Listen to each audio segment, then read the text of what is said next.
Punta kami sa gitna ng tulay dito.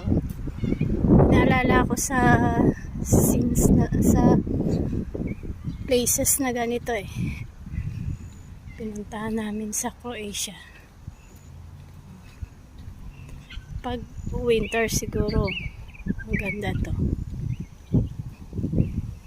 Ngayon lang kami nakapunta dito sa area na to. Malapit na to sa city.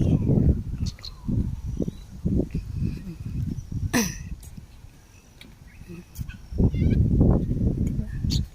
Ang ganda. Sa gitna ka ng parang ano siya eh. Small lake. Hindi ko alam, man-made lang yata to eh. Man-made siguro to. May naglalangoy na